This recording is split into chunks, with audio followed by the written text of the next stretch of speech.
Bismillahirrahmanirrahim. Alhamdulillahi Rabbil Alamin. Wabihi nasta'in ala umur dunia wa din. Nastaghfiruhu wa nastahdihi wa natubu ilaihi wa natawakkalu alaihi. Wa na'udzu bihi min syururi anfusina wa min sayyiati a'malina. Man yahdihillahu fala mudilla lahu wa huwal muhtadi.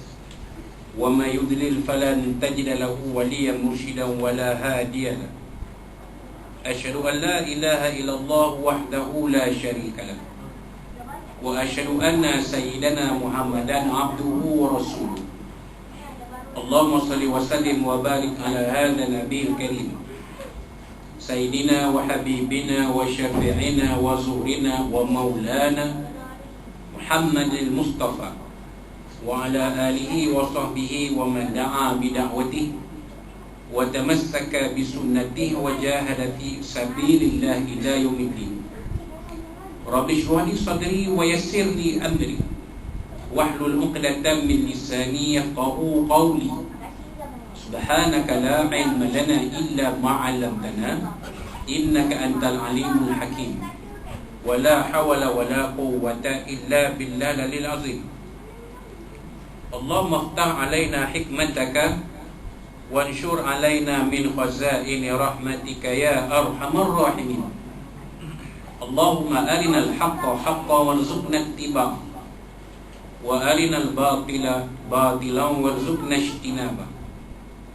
قال الله سبحانه وتعالى في كتاب العزيز أعوذ بالله من الشيطان الرجيم ثم قست قلوبكم من بعد ذلك فهي كالحجارة أو أشد قسوة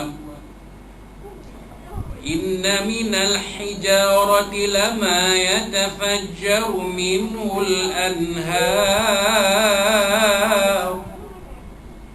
وإن منها لما يشقق فيخرج منه الماء وإن منها لما يحبط من خشية الله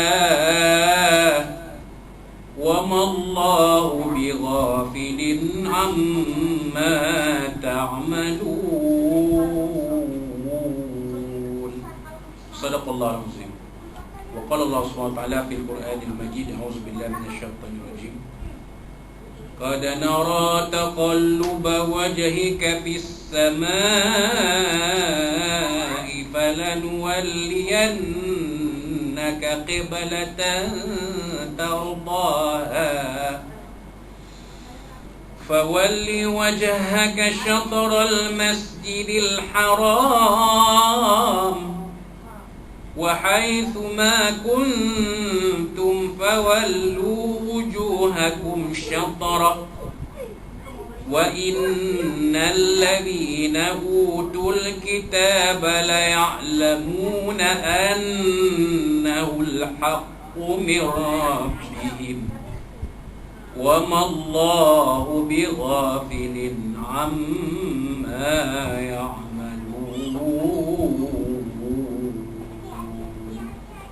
Sadaqallahu al-azim. Wa qala nabiyuna sayyidina Muhammad sallallahu alaihi wasallam khairukum man ta'allama al-Qur'ana wa 'allamahu atau kama qala sadaqa Rasulullah sallallahu alaihi wasallam. Wa qala habibuna sayyidina Muhammad sallallahu alaihi wa alihi washabbihi wa yadahu fi du'ahi Allahumma barik lana fi Rajabin wa Sya'ban wa ballighna Ramadan atau kama qala sadaqa Rasulullah sallallahu alaihi wa alihi wasallam. Yang berusaha Hasan Ismail, tuan-tuan, perempuan, muslimin muslimat, ahli jemaah surau PDAM para timah Hussein rahimahullah. Assalamualaikum warahmatullahi wabarakatuh.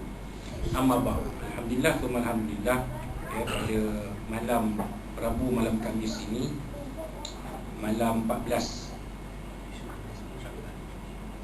besok malam ni belum ni malam 14 malam besok malam ni malam 14 Syaban 1443 Hijriah bersamaan 16 Mac 2020 kita panjatkan sedemikian puji dan syukur kepada Allah SWT. Kita telah sama-sama menunaikan sembahyang fardu maghrib berjamaah yang dipimpin oleh ASN SM kita dan berdiri dan sama-sama tuan-tuan mengaminkan doa yang dipanjatkan kepada Allah SWT. Mudah-mudahan segala permohonan kita diperkenankannya, diletakkan kita dalam pemeliharaan-Nya, naungan rahmat-Nya, keampunan darinya, serta diberikan kita kesihatan, keafiatan, dan dijauhkan dari kita segala mara bahaya, segala musibah, segala bala bencana, segala wabak penyakit, antaranya wabak COVID-19 yang walaupun tidak berat kelihatannya tetapi sangat mudah tersebar, sangat mudah berjangkit.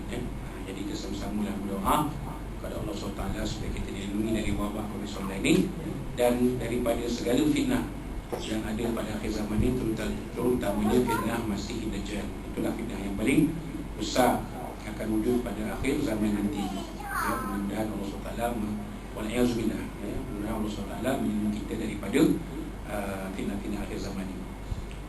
Dan insyaAllah malam besok kebetulan kita malam 15 Syawal ni adalah malam Jumaat, jadi kita akan baca Yasin seperti biasa baca Yasin biasa, dan akan ada doa di subuh Syawal, Yasin, tahlil, doa arwah campur doa di subuh Syawal campur doa selamat.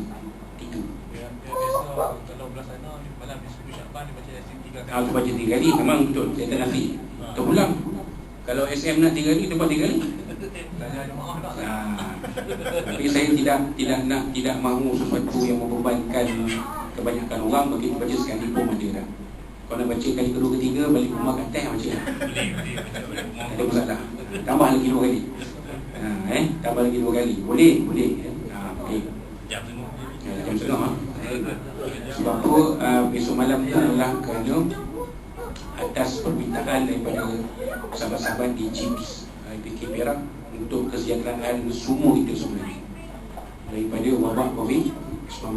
Sebab ramai yang dah terkesan di mana-mana, bukan kata dalam JIPS saja, dalam semua jabatan, bahagian, cawangan dalam PDRM ni semua terkesan kerana wabak COVID yang ada sekarang. Walaupun kata-kata mereka ini tidaklah sampai masuk hospital ataupun meninggal, tapi mereka tak boleh melakukan tugas, tak boleh bekerja, kena kuarantin sekurang-kurangnya 7 hari. Itu jadi masalah.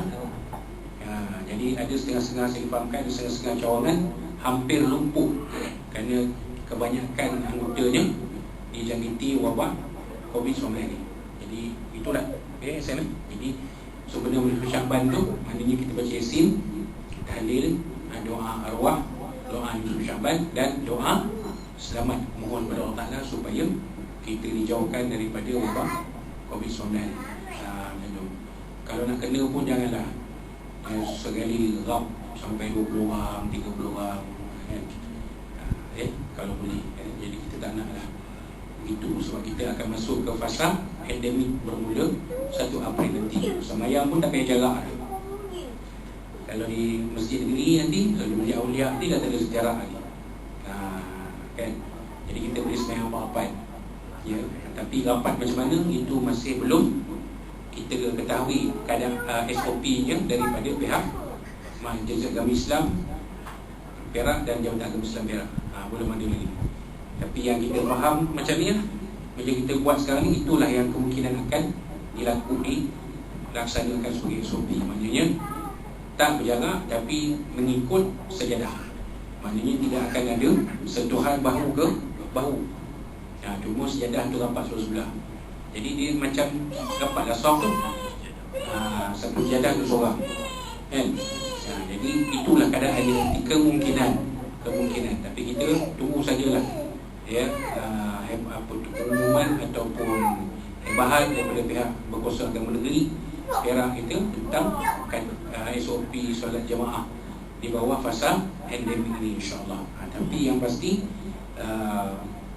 ada SOP yang akan kekal. Contohnya MySejahtera, contohnya pintu muka, contohnya pemakaian cecair pembasmi kuman dan sebagainya, itu mungkin akan kekal. Tetapi jarang dah tak ada. Yang kita tengok sampai 2 meter, 1,5 meter jarak, tak akan ada dah sampai mereka rapat.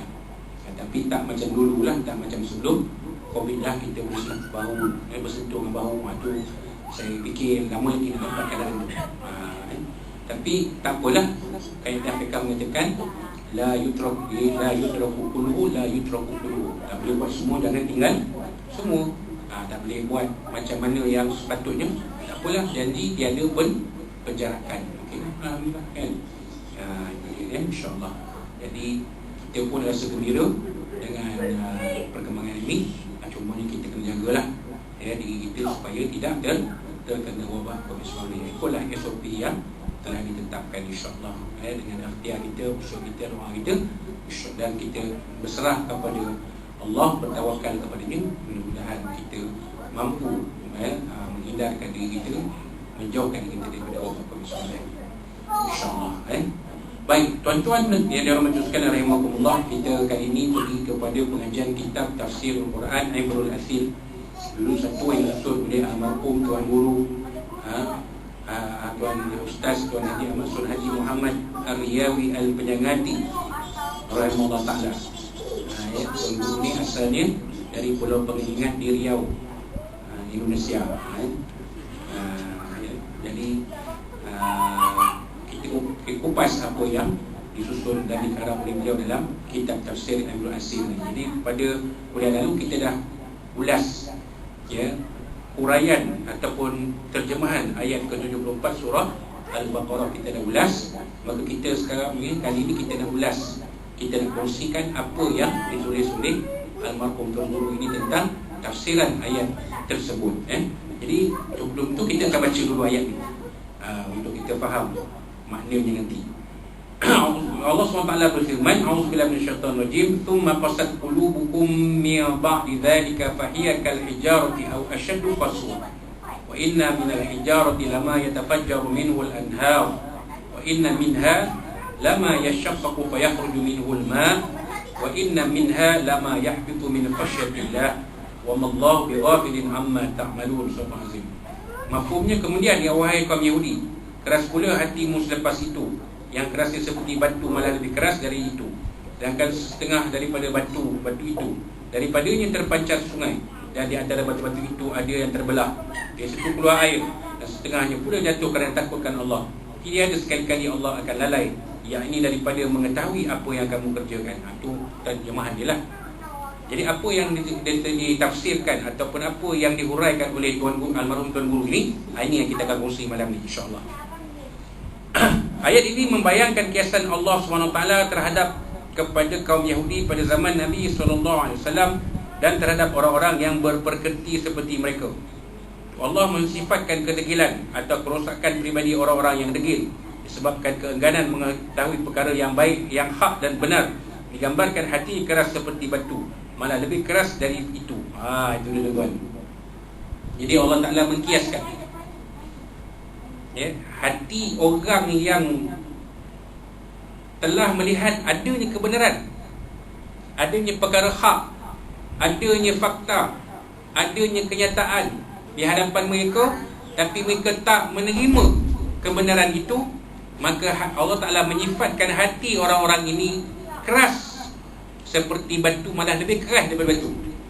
Kalau batu ni, kalau kita pakai dynamite meletup, habis hancur berderai kan dia. Betul tak? Keras batu macam di Simpang Bulai tu. Bila jadi sesuatu, hancur untung hancur berderai dia. Tu batu lah. Hati manusia yang keras macam batu ni macam mana? Memang keras. Memang kalau A tu A lah, kalau B tu B lah, tak boleh bertukar. Kalau saya kata ya tu ya lah, takkan jadi tidak. Kalau saya kata tak tu tak lah, takkan jadi ya. Itu lah. Malah disebut oleh Allah Ta'ala au asyaddu qaswah, atau lebih keras daripada itu. Langsung tak beralih, tak beranjak. Dan diberikan keterangan, dan diberikan penerangan, dan diberikan fakta, dan diberikan uraian. Tak boleh terima tak? Ini setengah manusia. Yang Allah Ta'ala tunjukkan dalam ayat ini, kata penyusun kitab ni, khusus kepada Bani Israel, kepada kaum Yahudi. Bani Israel bila? Zaman Nabi Musa AS. Dah nampak terang-terang dah, tak boleh tengok. Orang Yahudi pada zaman Nabi SAW berada di kota Madinah dah nampak, dah tahu, mereka dah nampak inilah dia Nabi akhir zaman yang disebut dalam kitab Taurat. Yang ciri-cirinya mereka ingat satu persatunya dengan dia perinci. Ya'rifunahu kama ya'rifuna abna'ahum alladhina atainahumul kitaba ya'rifunahu kama ya'rifuna abna'ahum. Orang-orang yang kami berikan, datangkan kepada mereka kitab Taurat, kitab Injil. Ya'rifunahu, mereka mengetahui isi kandungan kitab Taurat, Injil ni. Kama ya'rifuna abna'ahum, seperti mereka kenal anak-anak mereka. Kalau macam kita anak kita kenal. Ciri ni kita tahu satu persatu. Tak lalat dia duduk kat mana pun kita tahu. Duduk kat dada ke, duduk dekat belikat ke, duduk kat punggung ke. Kalau kita betul-betul kenal anak kita kan.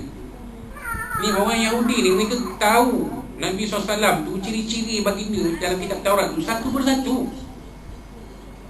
Jadi bila Nabi Muhammad SAW tu zahir di hadapan mereka, mereka tahu dah itulah dia Nabi akhir zaman yang disebut dalam kitab Taurat tu. Tapi mereka tak ada terima. Mereka menolak kerasulan, kenabian dan kerasulan Nabi Muhammad SAW tu. Kerana apa? Kerana Nabi Muhammad SAW yang zahir itu bukan dari kalangan mereka, bukan dari kalangan orang Yahudi, dari kalangan orang bukan Yahudi, dari kalangan orang Arab yang mereka pecah belahkan selama ni, yang mereka memohkan nanti di kalangan kami akan hadir seorang Nabi akhir zaman yang akan memimpin kami untuk menewaskan dan menumpaskan kamu, dan kami akan muas dengan pimpinan Nabi akhir zaman ni, kami akan menguasai kamu selama-lamanya. Ini orang Yahudi sebut depan orang Arab. Betul, orang Arab ketika itu tak mampu bersatu. Tak mampu bersatu. Aus dan Khazraj bergaduh beratus-ratus tahun. Tapi bila Nabi SAW berhijrah, bila Nabi SAW menyampaikan Islam, mereka terima. Nabi SAW berhijrah ke kota Madinah, maka orang-orang Aus Khazraj yang dah Muslim ni, Nabi SAW satukan jadi golongan Ansar. Kemudian Nabi persaudarakan pula dengan golongan Muhajirin, orang-orang Islam yang berhijrah dari kota Mekah. Ini yang Yahudi geram, tak boleh tengok.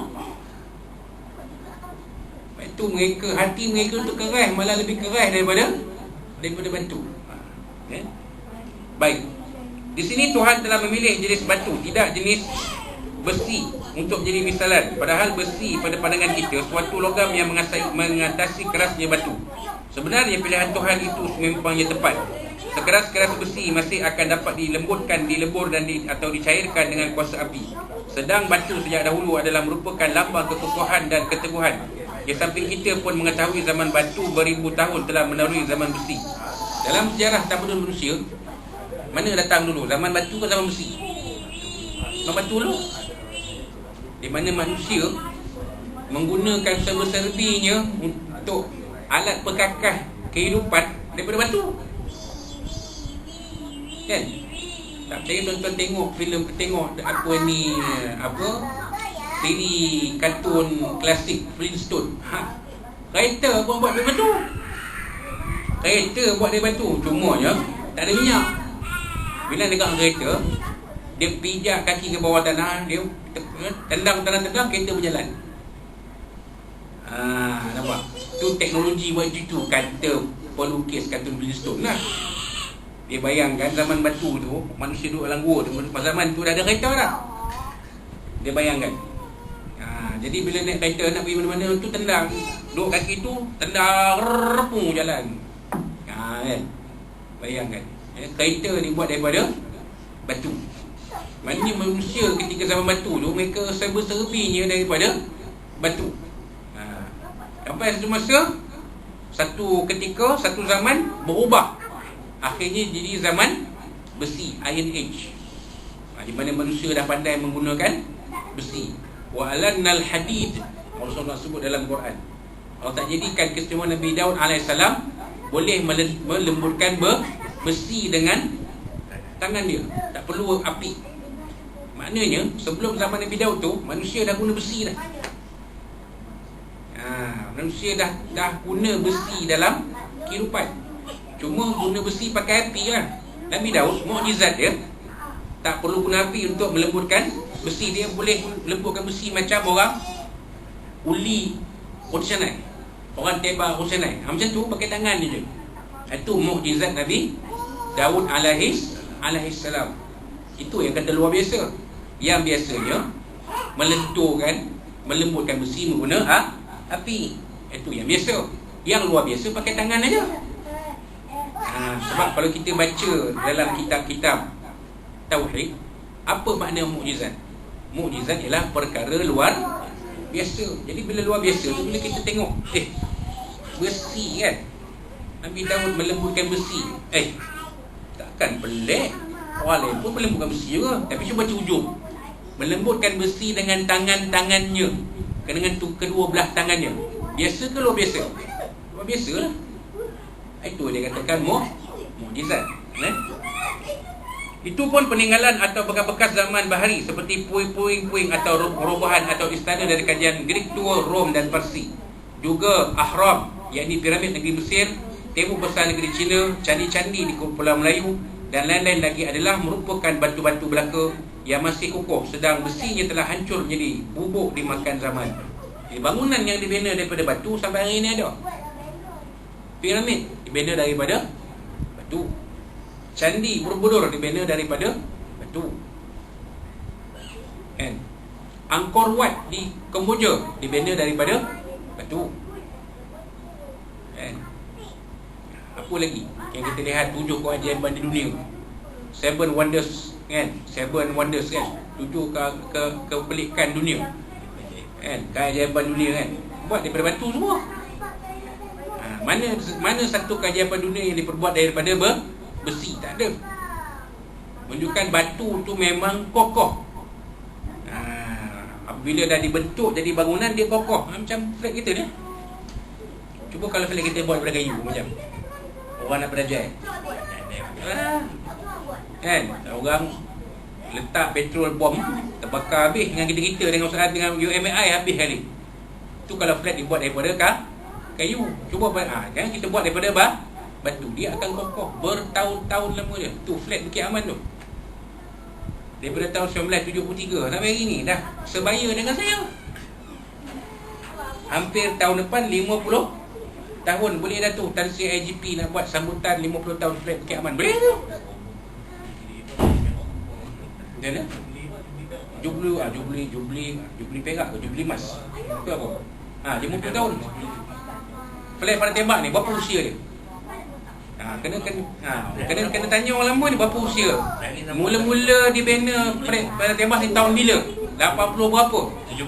75. Mana lagi berapa tahun lagi nak 50 tahun? Ada lagi 2 tahun? 3 tahun? 2 tahun? 3 tahun.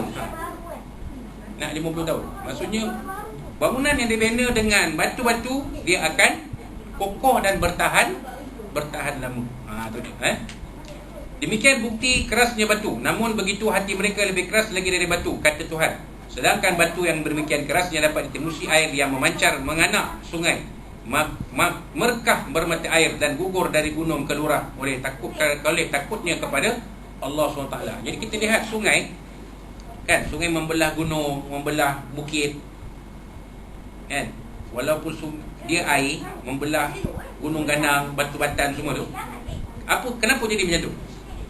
Sebab adanya perintah Allah SWT, maka mereka taat. Allah Ta'ala kata mengalir kamu. Air mana berani lawan kan? Air ikut je. Sami'na wa ta'na. Baik ya Allah, kami ikut perintahmu. Yang kata orang ketegak kan, yang ketegak lawan perintah Allah ni manusia.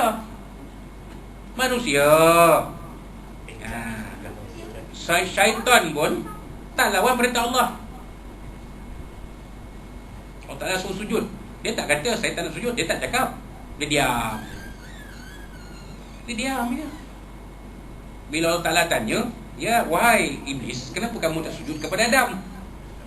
Dia tak kata saya tak nak sujud pada Adam. Dia tak kata tak sebut lan asjuda lahu. Tak, dia jawab macam mana?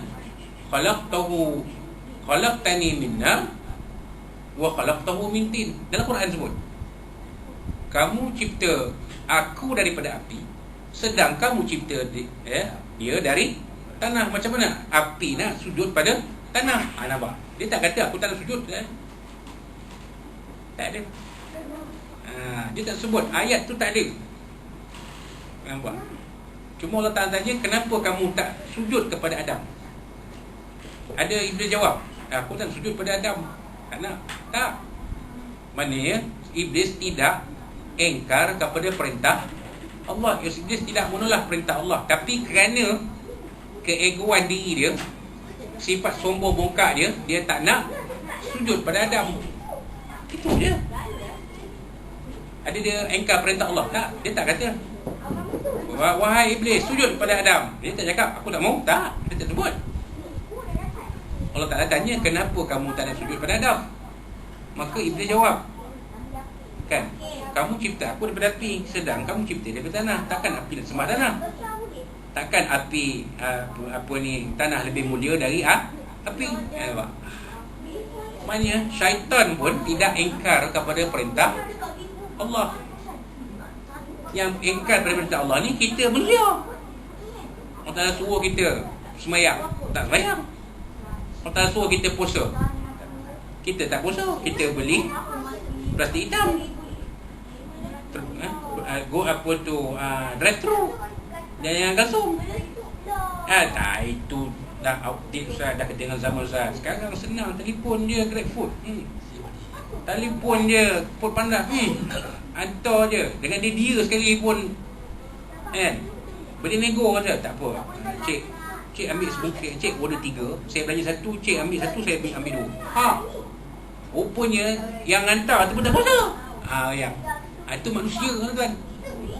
Yang tak ikut perintah Allah ni manusia. Yang lawan perintah Allah ni manusia. Tapi makhluk lain tak. Makhluk lain ikut perintah Allah. Matahari, Allah Ta'ala perintahkan, bersinar kamu ke seluruh alam. Ada matahari tanya, nak buat apa? Nak buat apa aku bakar diri aku untuk manusia-manusia, untuk makhluk-makhluk yang lain? Buat apa? Ada matahari tanya pada Allah Ta'ala itu? Tak.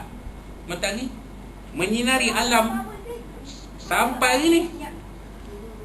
Sampai hari ni Allah Ta'ala perintah bumi berputar. Wahai bumi, berputar kamu daripada barat ke timur, seperti orang bertawaf. Kan orang tawaf tu, orang tawaf tu sebenarnya, cara orang pusingkan tawaf tu sama macam cara pusingan bumi. Sama. Sebab itu matahari terbit dari timur, tenggelam di barat. Sebab pusingan bumi tu begini, macam orang tawaf. Ada orang Ta'ala, bumi tanya pada Allah Ta'ala, kenapa kau suruh aku pusing macam ni? Aku tak boleh pusing aku, tak boleh kan? Tak. Bumi taat kepada perintah Allah. Bumi taat kepada perintah Allah. Jadi kesimpulan dia, yang lawan perintah Allah ni manusia. Makhluk lain tak lawan perintah Allah Ta'ala. Apatah lagi makhluk yang seperti malaikat. Apa lagi lah.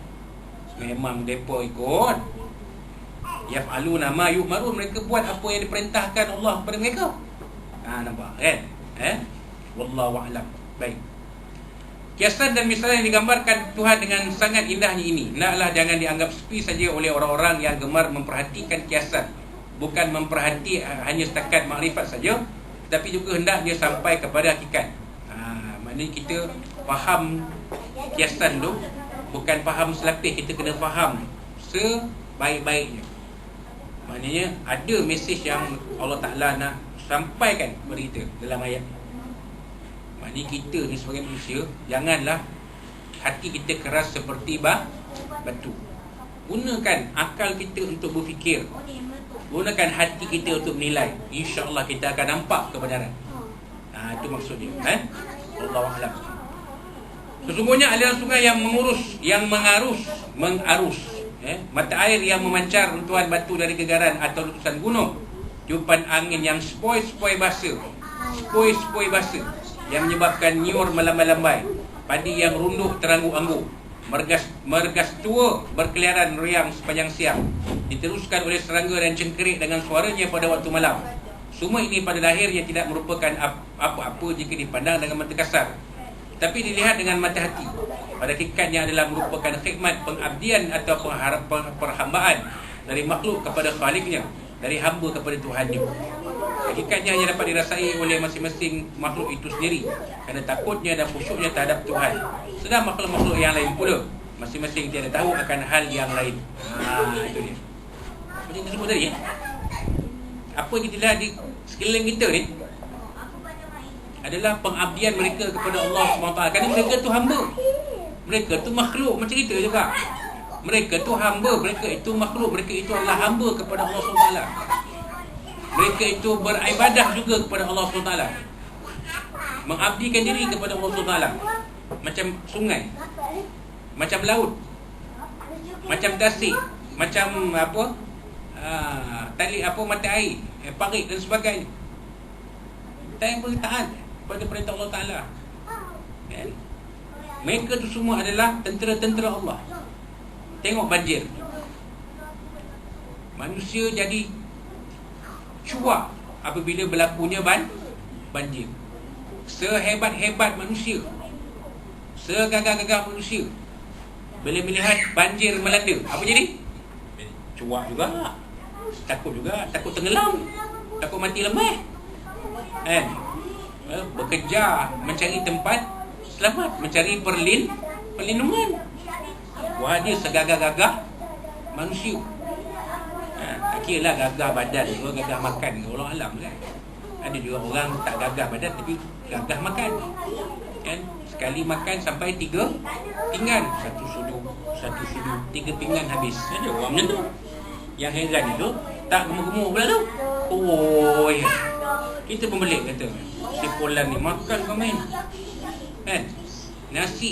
Nasi campur tu 3 pinggan makan, kan? Ustaz Azmi makan pun tak boleh challenge dia. Tapi yang pelik dia tak gemuk-gemuk. Oh ya, Ustaz Azmi pula makan sepinggan naik badan sampai perut ke depan. Itu yang saya hati-hati sekarang. Bukan kita tak nak makan, kan? Orang pelawa kan, Ustaz, saya jumpa makan Ustaz, kita makan lah, kan? Ustaz, tambah lagi Ustaz. Bila sebut tambah tu, dia ada jeling sikit. Bukan tak nak tambah, boleh, kan? Tapi kita melihat kepada diri kita juga. Sebab itulah orang tua kata apa ikut hati, ikut rasa binasa, ikut hati mati. Tu dia. Memang kalau ikut rasa, memang kita nak makan. Tengok kata malam ni apa yang dihidangkan. Tengok nasi ayam. Sedap nasi ayam. Kalau aku ambil 3 bungkus ni, nanti. Tapi apa akan jadi kalau kita ikut nafsu je? Kadang-kadang dia boleh membinasakan. Sekarang benda ni orang sumbang, orang sedekah, orang belanja, kita pandang nak sedekah. Ada kawan-kawan kita yang tak hadir, kita bagi sedekah.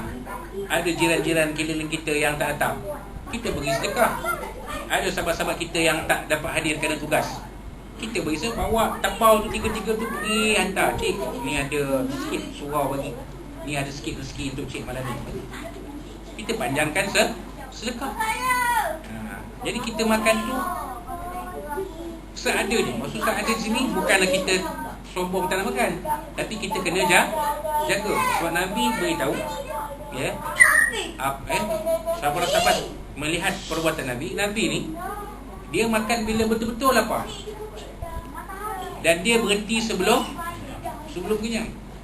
Maksudnya dia berhenti tu maknanya jangan sampai dah itu maksud Nabi tengah syok makan tu, Nabi berhenti waktu tu. Tapi ada orang kiaskan lain pula. Waktu sedap ni nak berhenti dah. Lain pula kias. Dia tak faham maksud Nabi tu. Nabi kata bila makan berhenti sebelum kenyang. Kita makan, bukan cerita benda lain. Yang faham yang tak faham sudah. Ini cerita dia tuan-tuan, ya. Jadi makhluk-makhluk Allah yang ada di sekeliling kita ni, mereka ini taat dan patuh kepada perintah Allah. Ikut. Kan? Haiwan bila nak maghrib tahu balik. Kita tengok lembu. Saya nak maghrib. Balik di kandang. Kerbau, kambing, ayam semua. Rumah di tapah tu. Ada itik, kami beli itik dah berbelas tahun dah itik hidup ni. Dah petai dah itik tu, jalan pun dah macam lebih kurang tuan ni juga. Maghrib balik. Masuk dia, buka gate tu SM kan. Jalan elok kan. Tapi manusia reti tak balik maghrib? Ada manusia waktu maghrib tu, apa tu kata SM? Waktu maghrib baru nak pergi Maidin. Itu tak apa pergi Maidin, orang tak nampak ni pasar malam. Oh lagi sakan tengah-tengah maghrib tu, Allahu Akbar. Macam seruan pergi pasar malam, bukan pergi ke masjid sembahyang maghrib. Allahu Akbar. Ini dia perangai manusia. Tu cerita dia. Wallahu a'lam. Kebenaran ini tadi dibuktikan dengan firman Allah SWT dalam surah Al-Isra ayat 44. A'udzubillahi minasyaitonir rajim. Tusabbihu lahu samawati sab'u wal ardu wa ma fihin. Langit yang tujuh dan bumi beserta orang di dalamnya, ini isi bumi itu semua tasbih ini tunduk kepadanya, ini Allah SWT. Wa in min syai'in illa yusabbihu bihamdihi. Ya, seraya memuji, sedangkan semuanya tasbih yang tunduk seraya memujinya. Walakin la tafqahuna tasbihahum, tetapi kamu tidak mengerti akan tasbihnya. Innahu kana haliman ghafura, semuanya adalah Tuhan itu penyantun lagi pengampun. Itu dia. Dengan adanya ayat ini, tahulah kita bahawa semua makhluk bertasbih dan memuji Allah, tetapi caranya manusia tiada dapat memahamkannya. Jadi maknanya kucing kita tu dia bertasbih dah. Miau miau miau miau miau tasbih. Kan? Cuba perhati betul. Tasbih. Dia faham tak cara itu? Kucing ni, kamu nak berak jangan mengata. Cakap dengan kucing tu, kamu nak berak jangan mengata, nanti awak marah. Pergi berak dekat tepi-tepi pokok tu, dekat bawah pokok, dekat tepi longkang tu. Jangan berak depan rumah orang, nanti orang marah. Faham tak kucing tu? Dia faham. Cuma dia jawab tu kita tak faham. Dia jawab ngeau ngeau ngeau, kita tak faham bahasa dia. Dia faham bahasa kita. Faham. Haiwan ni dia faham bahasa manusia. Sebab itu manusia boleh melatih haiwan. Macam anjing canine. Oh lagi senang. Itu tanya orang yang jaga canine, anjing canine macam mana. Punya senang. Anjing ni antara haiwan yang mudah untuk dilatih. Mudah, sangat mudah. Tapi bukan bermakna kucing tak mudah dilatih. Boleh kalau kita latih dia tahu. Dia tahu nak berak mana, nak kencing mana. Dia tak akan berak merata dekat rumah orang. Bila berak merata rumah orang, dia lepaskan bom dekat depan rumah orang, orang marah tak? Tu yang cerita tu. Saya ambil gambar lagi. Kenapa? Ini saya berak kucing siapa ni? Saya tengok dia sebab tak kena rumah aku. Yang kena rumah aku dah. Kalau kena rumah aku letih kan, dah naik sampai tingkat 8 kan. Ada pula kucing datang lepas bom pula. Aduh. Tapi boleh tak kita ajar kucing-kucing kita ni dididik supaya membuang najis dengan cara yang betul? Boleh. Cuma kita tak memahami bahasa dia. Walakin la tafqahuna tasbihahum. Kita tak faham bahasa dia. Dia berzikir. Berzikir. Cuba kita baca Quran depan dia. Dia faham tak? Dia faham. Cuma dia nak cerita kat kita tu, saya faham tuan. Kalau dia cakap macam kita cakap, letih. Lari kita. Terjun tingkap. Kita. Kucing cakap bahasa manusia. Pung. Tahu terjun tingkap. Daripada tingkat 8 tu. Pung. Habis. Game over. Game over lah. Tu cerita. Wallahu a'lam. Kembali kita kepada memperkatakan hati keras yang seperti batu tadi, iaitu hati yang sudah tidak dapat dilembutkan, dilentur dan dibentuk atau diperbaiki dengan petunjuk-petunjuk dan kebenaran. Alamat akan merosakkan atau dan membinasakan seluruh tubuh manusia itu sendiri. Jadi hati manusia itu adalah yang menguasai seluruh tubuhnya. Bukanlahkah benar jika hati sudah tertawan, seluruh tubuh bulat-bulat akan diserahkan. Sebaliknya juga jika hati masih beraja, pantang disinggung, hendak menerpa saja. Ini kata orang tua. Maknanya kalau hati dia dah tertawan, dia akan ikut. Macam isteri kita lah. Isteri kita kalau sayang kat kita, hati dia dah bulat kita, duit dia pun dia bagi kita. Betul tak? Betul tak? Isteri kita ni kalau sayang kita, betul-betul sayang kita. Duit dia, pencarian dia, kan? Daripada hasil kerja dia, bagi kita. Bang, ni dah abang pegang duit ni dulu. Duit saya, duit abang, duit saya. Okey tak? Oh, kalau macam tu semua dah. Duit aku, duit kau, okey lah. Settle lah. Tapi yang banyak, duit kau, duit aku. Ni yang banyak tuan. Pelik. Kan? Pasal apa?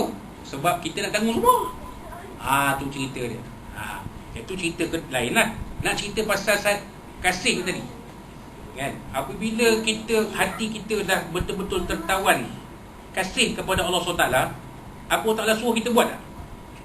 Walaupun kita rasa macam tak masuk, macam berat, kita buat. Sebab kita dah betul-betul kasih kepada Allah Subhanahu wa Ta'ala. Tapi kalau hati kita ni kerat, bukan suruh buat tak mau lagi, dia persoalkan. Kenapa? Ini yang setengah orang buat. Kenapa Islam suruh tutup aurat? Kenapa Islam suruh sembahyang 5 waktu? Kenapa Islam suruh puasa bulan Ramadan? Tak boleh puasa ke bulan lain?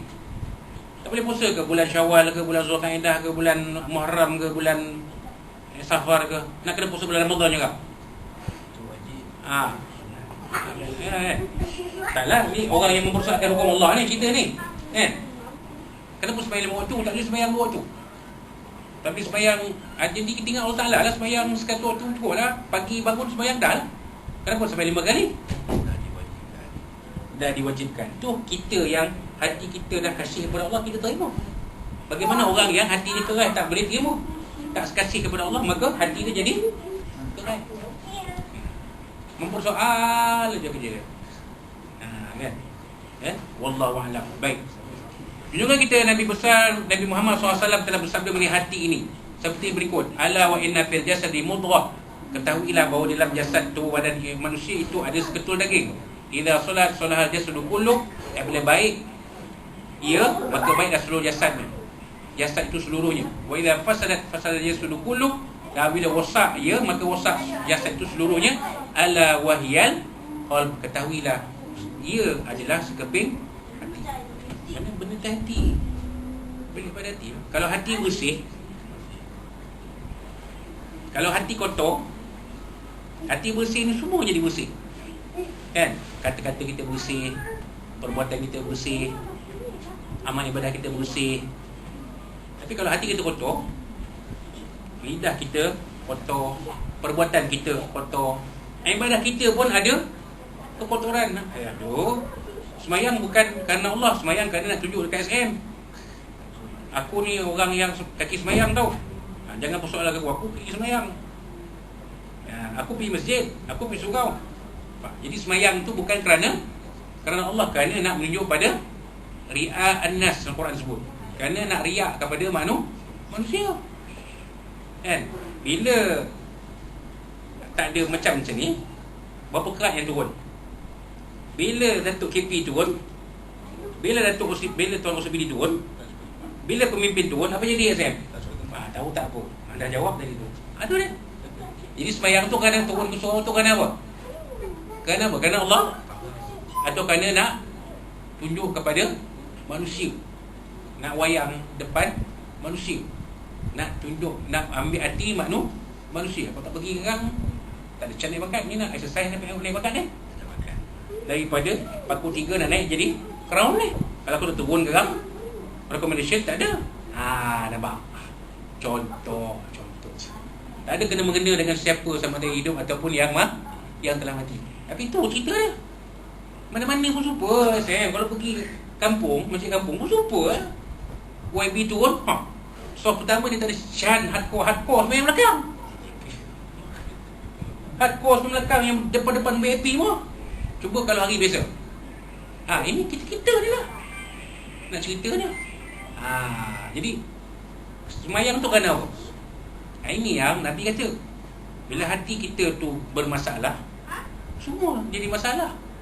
Kan? Perkataan kita ada masalah, perbuatan kita ada masalah.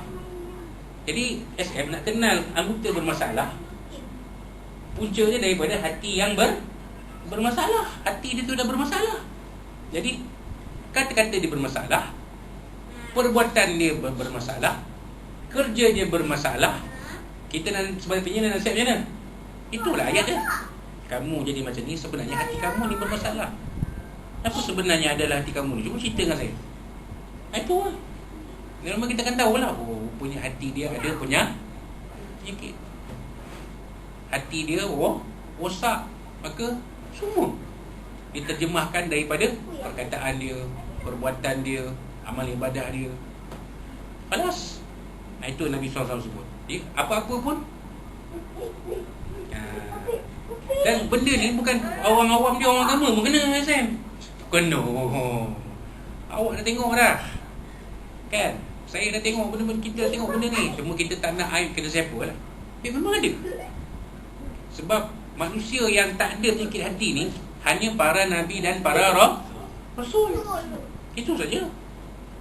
Manusia biasa memang ada penyakit hati ni. Cuma bagaimana dia mengawal penyakit itu supaya tidak merebak. Itu kita belajar ilmu tasawuf. Bagaimana nak membersihkan hati. Jadi jangan ada yang berkata ilmu tasawuf ni jadi-jadian, bukan datang daripada Nabi, penipu. Ada yang cakap, kita mana ada tasawuf ni? Ni semua rekaan orang kemudian ni. Mana Nabi ajar ilmu tasawuf? Jangan cakap. Cuma Nabi tak namakan ilmu tu sebagai ilmu tasawuf. Ulama tu kemudian yang menyusunnya jadi satu ilmu, namanya ilmu ilmu cara membersihkan hati daripada sifat-sifat yang buruk, memupuk, menyuburkan sifat-sifat mahmudah yang terpuji, dan mematikan, meracun sifat-sifat mazmumah, sifat-sifat yang kotor ni, supaya dia terbuang, dia dapat dibuang daripada hati kita. Itu je. Bila kita boleh buat benda tu, maka hati kita ni tidak akan jadi seperti mana hati orang-orang Yahudi yang keras seperti batu. Itu je. Alas. Kan? Wallahu a'lam. Mudah-mudahan dengan penerangan ini akan bertambah terang hati dan sanubari kita, bertambah lapang untuk menerima pelajaran yang baik, dan bertambah lembut untuk menerima petunjuk. Amin ya rabbal alamin. Itu dia. Jadi cabaran kita ialah untuk membersihkan hati kita sendiri. Itu cabaran kita. Nak bersihkan hati orang bukan senang, tapi nak membersihkan hati sendiri lebih sukar sebenarnya. Sebab itu adanya penyakit hati, iaitu antaranya ujub, antaranya riak. Riak ni tunjuk ke orang, ujub ni perasan diri hebat. Itu dah. Kan? Aku ni, kalau tak ada aku ni mati surau, contoh. Dia tak sebut siapa, jangan pula dia nyampai pula. Contoh dia menyampai. Ustaz Almi tu cakap untuk ustaz dalam kuliah apa? Dia kata ustaz ni kalau tak ada ustaz ni surau ni tak hidup dia. Dia kutuk ustaz dalam kuliah tu. Dah saya dengan orang tu bergaduh pula. Dah masa muka, jumpa pun tak tegur. Contoh lah kan. Ini kita cerita penyakit ujub. Contoh. Kalau tak kena aku jadi OCS, balai ni tak jadi balai terbaik tau. Hati kita bercakap. Tapi bila tak tahan, kita akan sampai kan. Bila orang kutuk, orang kutuk kita kan. Kutuk dalam mesyuarat ni. Tuan Usbidi tahu tak? Ini contoh dialog kan. Contoh dialog tuan Abu Ihsan. Tuan Usbidi tahu tak? Kalau tak ada saya jadi OCS balai ni mati tau. Macam mana bila keluar cakap ni? Sebab dalam hati kita ada perasaan ujub, perasaan diri hebat. Bila kena kutuk lalas, apa jadi? Tak tahan. Jadi kita kena buang. Sebenarnya mana milik kita? Mana satu milik kita? Kebolehan kita, kemampuan kita, kehebatan kita, semuanya datang dari Allah. Macam Syawal bagi tahu pada Ahmad Masyhur Al-Buaya dalam filem Ahmad Al-Bah. Dia kata apa? Kebahagiaan rumah tangga datang dari Allah, bukan datang dari bapa. Nampak? Maknanya kehebatan Syawal itu bukan daripada dia, bukan pun dari Ahmad Al-Bah anak dia, tapi datang dari Allah. Bila kita ada hati kita rasa macam tu, kita akan jadi orang yang tawaduk, merendah diri, very humble. Walaupun SM esok dah jadi YB ke, contoh dah jadi YB, contoh Datuk Ismail, contoh. Jumpa saya pun, Ustaz kenal tak saya? Siapa ni? Tengok pun dah lain kan, misai pun dah tak ada, contoh. Jadi YB, misai tak ada lah, ransom kan, contoh YB kawasan, contoh. Ustaz kenal tak saya? Siapa ni? Tak tahu Ustaz, tak kenal sebut kalau saya tembak, saya SM Ismail. Oh iya ke? Orang tweet, jangan panggil SM Ismail, panggil Datuk Ismail. Oh, tak payah, takut Ustaz Azmi dengan saya. Saya tetap saya. Nampak, ini ciri orang tawaduk. Tapi berapa ramai ada macam tu? Ramai yang bila dah makam naik, dah tinggi, berubah, panjang umur. Panjang umur. Jadi itu dia. Akhir sekali hati kita tu kena bersih. Itu dia. Bila hati kita bersih, maka kita akan jadilah manusia yang paling taat kepada Allah Subhanahu wa taala, seperti mana makhluk-makhluk yang lain, insya-Allah. Jadi itu dia. Habis kita membincangkan tentang ayat 74 surah Al-Baqarah. Insya-Allah pada kuliah tafsir yang datang kita akan sambung dengan ayat yang ke-75 surah Al-Baqarah. Insya-Allah panjang umur kita akan sambung ayat, insya-Allah. Jadi itulah dia sedikit apa yang dikongsikan dalam kuliah kita ini, mudah-mudahan menjadi panduan dalam kehidupan kita yang sementara ini, ya, dan mudah-mudahan kehidupan kita sementara ini akan jadi baik untuk diri kita, untuk isteri kita, untuk anak-anak kita, ya. Hasanah, Rabbana atina fid dunya hasanah wa fil akhirati hasanah wa qina azabannar, baik di dunia sampai ke akhirat. Dan kalau ada apa-apa yang disampaikan yang boleh dikasar bahasa dalam kita yang semoga semua dari Allah SWT, dari Nabi SAW, dan dari tuan-tuan sekalian, daripada saya semua, daripada semualah, juga daripada Ustaz Kamil. Kalau ada yang terngumpat ke, tapi bukan terngumpat lah, kita nak share je sebenarnya, contoh. Bukan sungguh, contoh. Jadi kalau ada yang terasa tu, saya mohon maaf daripada Allah SWT, dari Nabi SAW, dan dari tuan-tuan dan puan-puan sekalian. Wallahualam, InsyaAllah bertemu kita malam besok untuk bacaan Yasin, tahlil, doa arwah, doa nisfu Syaban, dan doa selamat untuk kesejahteraan kita semualah, insya-Allah. Ya, wallahualam, dan kita tangguhkan kuliah kita ini dengan tasbih al-kafaratul rasul. A'udzu billahi minasyaitonir rajim. Bismillahirrahmanirrahim. Alhamdulillahirabbil alamin wa bihi nasta'in wassalatu wassalamu ala asyrafil anbiya'i wal mursalin sayyidina Maulana Muhammad wa ala alihi wasallam. Allahumma arham jamal hadza jamal rahmakumah wa tafarraqna ba'di tafarruqan ma'suma. Allahumma inna naj'aluka fi nuhuri a'da'ina wa na'udzubika min syururihim. Allahumma badid syamlahum wa farid jam'ahum wa shaddid kalimatahum wa zalzil aqdamahum wa salin 'alaihim kalban min kilabi. Ya Qahhar, Ya Jabbar, Ya Mutaqim, Ya Allah, Ya Allah, Ya Allah. Allahumma ya munzilal kitab wa ya mujlis sahab wa ya muhaziman ahzab, ihzimhum wansuna 'alaihim bi fadli nabiyina sayyidina Muhammad sallallahu alaihi wasallam, ya arhamar rahimin. Rabbana zidna ilma warzuqna fahma, ya akramul akramin.